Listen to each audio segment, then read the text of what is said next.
My family and I fled the Democratic Republic of Congo to Rwanda. I was a baby. I don't remember it. But I do remember the conditions in the refugee camp in Rwanda. We lived in a refugee camp in Rwanda for several years, and that's where I grew up.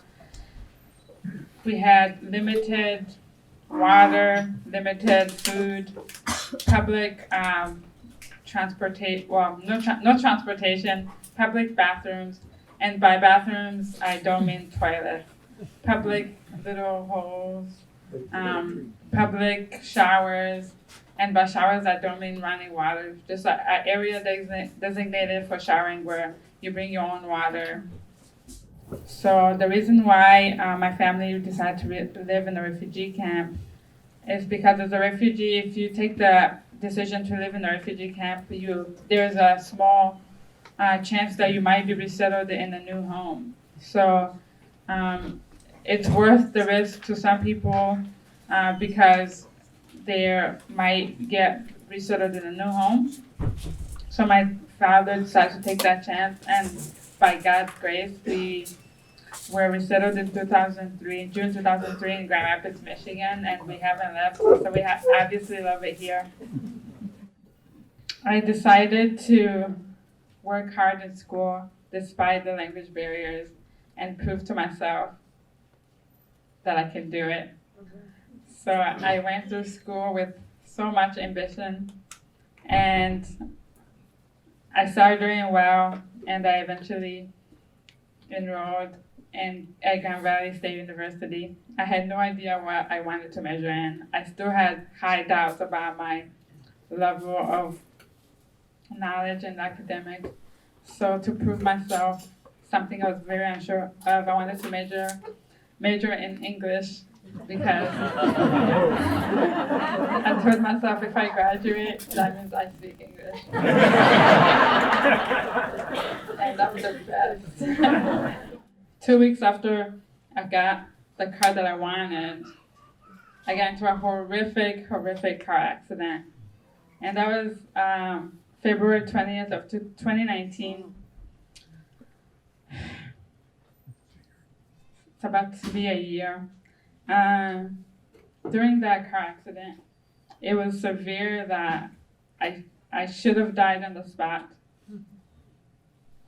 I 100% believe that God spared my life, and that there's no way that God will bring me from a war-torn country just for me to die in a car accident. So it made sense for me not to die that night. I believe that me overcoming the refugee camp phase helped me tremendously in this time of my life. I'll think back to when I went to bed hungry, when I didn't have shoes to take to school, or when I was too scared to go outside to use the restroom. And just for me, being able to overcome that, I've told myself that I can overcome this if I can overcome that. And I did overcome this. And I just appreciate so much most of you guys that know my story for praying for me. And for those of you who don't know my story, please continue to pray for me because I could use some more prayers because I'm still in the process of recovery. When the war started, my husband, our daughter Maya, and I lived in Croatia. My husband and I served in Yugoslavian Navy. My husband is a cardiac and thoracic surgeon, and I as a pediatrician. Now, in the beginning of the war, I had a hard time accepting what was happening around me. Reality hit me when mother brought the girl with a cold to my office. While I was examining the child, mother started sobbing. She told me that her husband, naval officer, Serbian, went to work 5 days before and never came back home. Disappeared. Another mother came with a child, looked at the kids' drawings I had on the wall, and asked me why I had drawings of those Serbian children in my office. Now that was a preview of the ugliness and horrors that were coming. My biggest pain was realizing that our daughter had one wrong parent in the eyes of either side, Croatians or Serbians. So regardless if we survive, Maya would never have a future. she had one wrong parent in the eyes of either side. That was devastating fact. My faith in God made me believe that God had faith in me to fight and endure. I never asked God, God, why me? Why was this happening to my family? Never even crossed my mind.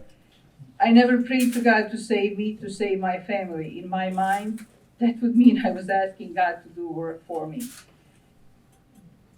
How could I ask God to save us when that war was not of God's doing? We did it to ourselves. My faith in God and free will meant God gave me ability, intellect, and strength to fight for my family, to endure, to trust people who showed up on my path, people who eventually helped us get to the safety of the United States.